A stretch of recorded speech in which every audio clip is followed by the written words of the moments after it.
దానం నాగేందర్ గారు. అధ్యక్ష, thank you sir. Sir, ఈ జంట నగరాలకు సంబంధించినటువంటి ఈ మూసీ నదిని ప్రక్షాళన చేయాలన్నటువంటి కార్యక్రమాన్ని రాష్ట్ర ప్రభుత్వం తీసుకోవడం, హైదరాబాద్ సిటీకి ఒక ఫేస్గా వచ్చేటువంటి ఇది హైదరాబాద్ సిటీ గ్లోబల్ సిటీగా గుర్తింపు పొందుతున్నటువంటి ఈ సందర్భంలో ఇప్పుడే మేము చూసాం అధ్యక్ష, మంత్రి గారు ఇచ్చినటువంటి సమాధానాన్ని. ప్రశ్న ఇందులో ఉన్న సార్ ఒక్క నిమిషం సార్. కేటీఆర్ గారు 1 మినిట్, సుధీర్ రెడ్డి గారు 1 మినిట్. ఇందులో ఉన్న ప్రశ్నకు పరిమితమై మాట్లాడితే ఇస్తా, కానీ ప్రసంగాలు చేస్తే మాత్రం 9 నిమిషాల్లో కంప్లీట్ కాదు. ఇస్తా, మాట్లాడండి. దానం నాగేందర్ గారు మాట్లాడండి. ఇస్తా దానం నాగేందర్ గారు మాట్లాడడానికి ఇస్తా. సార్, గతంలో ఇస్తాను. మరి గతంలో నేను కూడా అప్పుడు ఉన్నాను అధ్యక్ష, హైదరాబాద్ సిటీలో శాసనసభ్యుడిగానే. హరీష్ రావు గారు, అయితే తమరి ద్వారా నేను తెలుసుకోదలుచుకున్నాను, గౌరవ మంత్రి గారి ద్వారా. గతంలో కూడా సోషో ఎకనామిక్ సర్వే జరిగింది. ఆ సోషో ఎకనామిక్ సర్వేలో ఎన్ని కుటుంబాలని మీరు ఐడెంటిఫై చేశారు? నాకున్న సమాచారం ప్రకారం అధ్యక్ష, సుమారు 10,000 కుటుంబాలను ఆ రోజు సోషో ఎకనామిక్ సర్వే జరిగిన తర్వాత సుధీర్ రెడ్డి గారిని మరి మూసీ నది దాని బోర్డుకి చైర్మన్గా నియమించిన తర్వాత 10,000 మందికి, అందులో కొంతమందికి సుమారుగా డబుల్ బెడ్రూమ్ ఇస్తామని చెప్పి వాళ్ళతో కన్సల్ట్ కూడా తీసుకున్నాను. ఇప్పుడు వాళ్ళ వచ్చినటువంటి ఆన్సర్ క్వశ్చన్లు మాత్రము డిఫరెంట్గా ఉంటున్నారు. కాబట్టి మూసీ నదిని ప్రక్షాళన చేయాలని గౌరవ కేటీఆర్ గారు మంత్రిగా దాన్ని ఒక రూపకల్పన చేసిన తర్వాత మరి హైదరాబాద్ని సర్వతోముఖ అభివృద్ధి జరగాలన్నటువంటి ఆలోచనతో వారు ఒక యాక్షన్ ప్లాన్ తయారు చేశారు అధ్యక్ష.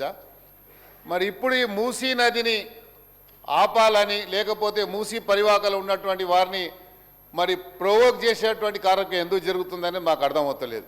హైదరాబాద్లో పుట్టినవాడిగా మా బాధ్యతగా ఉంది అధ్యక్ష, హైదరాబాద్లో అన్ని ప్రాంతాలు అభివృద్ధి చెందాలని. మూసీ అంటే మీరు ఒక మురికి కాలువగానే దాన్ని పదే మూసీ అంటే మూసీ నది అంటే అది మురికి కాలువ కింద మీరు పదే దాన్ని ఒక ఎస్టాబ్లిష్ చేయడానికి ప్రయత్నం చేస్తున్నాం అధ్యక్ష. అది ఒక జీవనది అధ్యక్ష. ఆ జీవనదిని మన మూసీ అంటే అది మురికి కాలువగా నాకు బాగా గుర్తుంది అధ్యక్ష. సుమారు 70లో అనుకుంటాను, మేము చిన్నగా ఉన్నాము. ఈ మూసీ నది వల్ల అంటే అప్పుడు ఉన్నటువంటి జీవనది అనేది ఎంత ప్రవహించేదని చెప్పడానికే ప్రయత్నం చేస్తున్నాం అధ్యక్ష. అప్పుడు ఫ్లడ్స్ వస్తే జూబ్లీ బస్ స్టాండు, అక్కడ ఉన్నటువంటి జాంబాగు, ఆ ఏరియా మొత్తం మునిగిపోయింది అధ్యక్ష. ఎన్నో కుటుంబాలు కూడా మరి పోయినాయి అధ్యక్ష. అందుకనే ఈరోజు మూసీ నది ప్రక్షాళన జరిగితే ఆ మూసీ నదిలో పక్కకు ఉన్నటువంటి వారు ఆ మురికి కాలువగా, ఎందుకంటే అక్కడ ఉన్నటువంటి కెమికల్ ఇండస్ట్రీస్ అన్ని కూడా కెమికల్ అన్నీ కూడా అక్కడ ప్రవహిస్తున్నది కాబట్టి అది ఈరోజు మురికి కాలువగా మారిపోయింది. కాబట్టి ఆ మురికి కాలువ కాకుండా దీన్ని ప్రక్షాళన చేయడానికి ప్రభుత్వం ఒక దీర్ఘకాల ప్రణాళిక సిద్ధం చేసి మొన్న గౌరవ ముఖ్యమంత్రి గారు డీటెయిల్ ప్రాజెక్ట్ రిపోర్ట్ కూడా మొన్న ప్రవేశపెట్టడం జరిగింది అధ్యక్ష.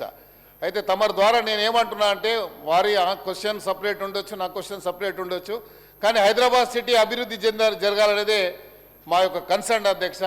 అందుకనే దీంట్లో ఈ క్వశ్చన్లో మన పేరు లేకపోయినా నేను ఇందులో సిగ్నేటరీ కాకపోయినా నేను అడుగుతున్నానంటే, హైదరాబాద్లో అభివృద్ధి జరగాలి. ఈ మూసీ అభివృద్ధి జరిగితే కేవలం ఇక్కడ వికారాబాద్ నుండి నల్లగొండ వరకు, నల్లగొండలో ఫ్లోరైడ్ ఎఫెక్ట్ వల్ల కుటుంబాల్లో నాశనం అవుతుంది, అక్కడ ఉన్నటువంటి ఇరిగేషన్ నాశనం అవుతుంది. కాబట్టి మూసీ అభివృద్ధి జరగాలంటున్నాం. అయితే మూసీకి సంబంధించినటువంటి ఏదన్నా మీరు అంటే ఒక కన్స్ట్రక్టివ్ ఆలోచనతో అందరు ముందుకు రావాలని, ఇర్రెస్పెక్టివ్ ఆఫ్ అందరు కూడా పొలిటికల్ పార్టీస్ వాళ్ళు ఒక కన్స్ట్రక్టివ్ సజెషన్ ఇచ్చి ప్రభుత్వానికి సరైనటువంటి డైరెక్షన్ ఇవ్వాలని చెప్పి గౌరవ మంత్రి గారు డీటెయిల్ ప్రాజెక్ట్ రిపోర్ట్లో ఉన్నటువంటి ఎస్టిమేషన్ కాస్ట్ ఎంత అయింది, అక్కడ ఎన్ని కుటుంబాలు ఐడెంటిఫై చేశారో, గతంలో కూడా సుధీర్ రెడ్డి గారు చైర్మన్గా ఉన్నప్పుడు ఒక ట్రాక్ ఒకటి చేశారు అధ్యక్ష. ఆ ట్రాక్కి సంబంధించి సుమారు 30-40 కోట్ల రూపాయలు ఖర్చు పెట్టారు.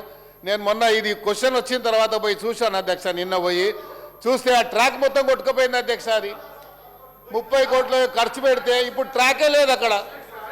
మరి ఎక్కడ పోయింది అధ్యక్ష ట్రాక్? అది మరి ఎందుకు దానికి ఒక ప్లానింగ్ లేకుండా ఒక ప్లానింగ్ లేకుండా మీరు ట్రాక్ వేస్తే ఆ ట్రాక్ ఎక్కడ పోయింది? వాకింగ్ ట్రాక్ అని పెట్టారు. మరి అంటే డబ్బు ప్రభుత్వ డబ్బు మిస్యూజ్ అయినట్టే కదా అధ్యక్ష. ప్లీజ్ ప్లీజ్ అంటే మీరు సరిగ్గా ప్లానింగ్ లేదు అని చెప్పడానికే నేను ప్రయత్నం చేస్తున్నా అధ్యక్ష. మరి ఆ ట్రాక్ ఉంటే ఎక్కడో చెప్పండి. 340 కుటుంబాలు ఐడెంటిఫై చేశారు, వాళ్ళ రిహాబిలిటేట్ చేశారు. మళ్ళీ మిగతా వాళ్ళని ఎందుకు చేయలేదు అప్పుడు? ప్లీజ్ ఇవన్నీ కూడా మంత్రి గారు చెప్పాలని తమ ద్వారా మంత్రి గారు కోరుతున్నాను.